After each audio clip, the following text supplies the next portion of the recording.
Eclipsium est un jeu étrange où progresser implique de sacrifier des parties de son propre corps. Une idée aussi dérangeante qu'intrigante, qui pose immédiatement le ton d'une expérience à part. Développé par Osfire's Game, un studio suédois dont c'est le premier projet, le jeu est sorti en 2025. Au début du jeu, on se réveille dans une chambre d'hôpital. En explorant la salle, on tombe sur une porte fermée avec une balance dessus. Le protagoniste sort sa langue et se la coupe. C'est le premier sacrifice d'Eclipsium. On pose notre langue fraîchement coupée sur la balance, ce qui débloque la porte et nous permet d'avancer dans ce qui ressemble à une salle commune d'hôpital psychiatrique. En explorant plus, on arrive à une porte qui nous amène à la première zone du jeu, une forêt avec dans le fond un énorme rocher ressemblant à l'œil de Sauron. L'objectif semble clair puisque le seul chemin possible à emprunter nous y mène, on doit atteindre cette structure. La première chose qui frappe avec Eclipsium, c'est les graphismes. On est sur un pixel art se mélangeant avec la 3D, les décors sont absolument magnifiques et par moments, le jeu nous offre des points de vue qui nous laissent apprécier des cadrages qui rappellent des peintures. L'ambiance globale, d'ailleurs, peut se rapprocher du mouvement impressionniste et des peintures de Claude Monet par exemple, avec cette sensation de flou et de brouillard. La deuxième chose qui frappe le plus, c'est l'ambiance sonore.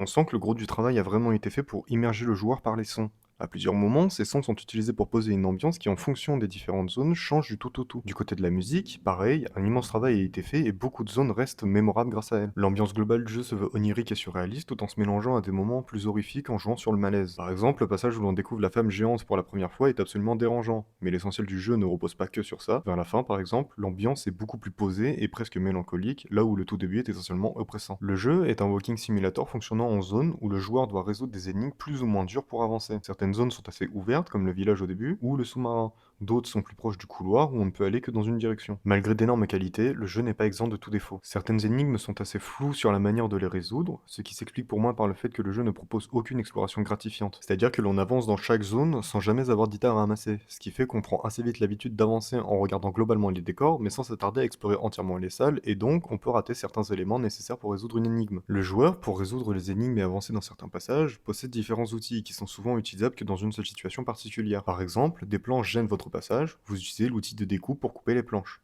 Vous avez besoin de vous éclairer ou d'allumer un feu, vous utilisez l'outil flamme. Cependant, à un certain moment, il est assez difficile de savoir quel outil utiliser pour avancer. Par exemple, dans le passage du sous-marin, on doit suivre des câbles électriques qui nous indiquent le bon chemin.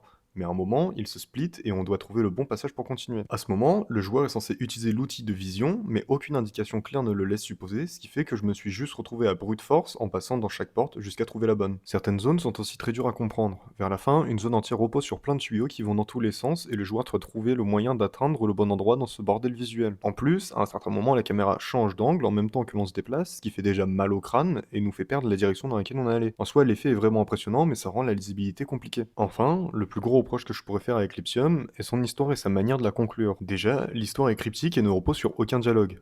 En même temps, difficile de parler quand on n'a plus de langue. On ne croit jamais de PNJ ou d'indications nous donnant un tant soit peu d'indications sur le pourquoi du comment nous sommes là, et on doit supposer sans réponse l'explication. Au début, je pensais que le jeu se voulait comme une sorte d'errance mortuaire où le chemin parcouru serait la métaphore de l'âme du personnage cherchant le chemin du paradis ou de l'enfer suite à sa mort, mais vers la fin, le jeu change radicalement dans l'ambiance et laisse place à une mélancolie morose, ce qui pourrait laisser sous-entendre que le chemin pourrait être une métaphore du chemin à parcourir pour atteindre l'être aimé. Mais ce ne sont que des suppositions puisque le jeu ne nous confirme absolument rien et se finit abruptement là où tout commençait à devenir intéressant. Je ne suis absolument pas contre le fait de faire des histoires cryptiques et qui laissent place à l'interprétation, mais il y a un minimum d'éléments à donner, et là, pour le coup, on est clairement loin du minimum et on se contente plus d'avancer happé par une force mystérieuse qui nous pousse vers la fin du jeu. Eclipsium est donc un jeu d'ambiance sensorielle très atypique, porté par une direction artistique remarquable, mais dont le manque de clarté empêche vraiment d'en saisir tout le sens. Et c'est peut-être ça, au fond, son plus grand défaut, mais aussi ce qui le rend tout aussi intriguant. Malgré ses limites, l'expérience reste marquante et suffisamment singulière pour donner envie de suivre les prochaines sorties de Housefire Games.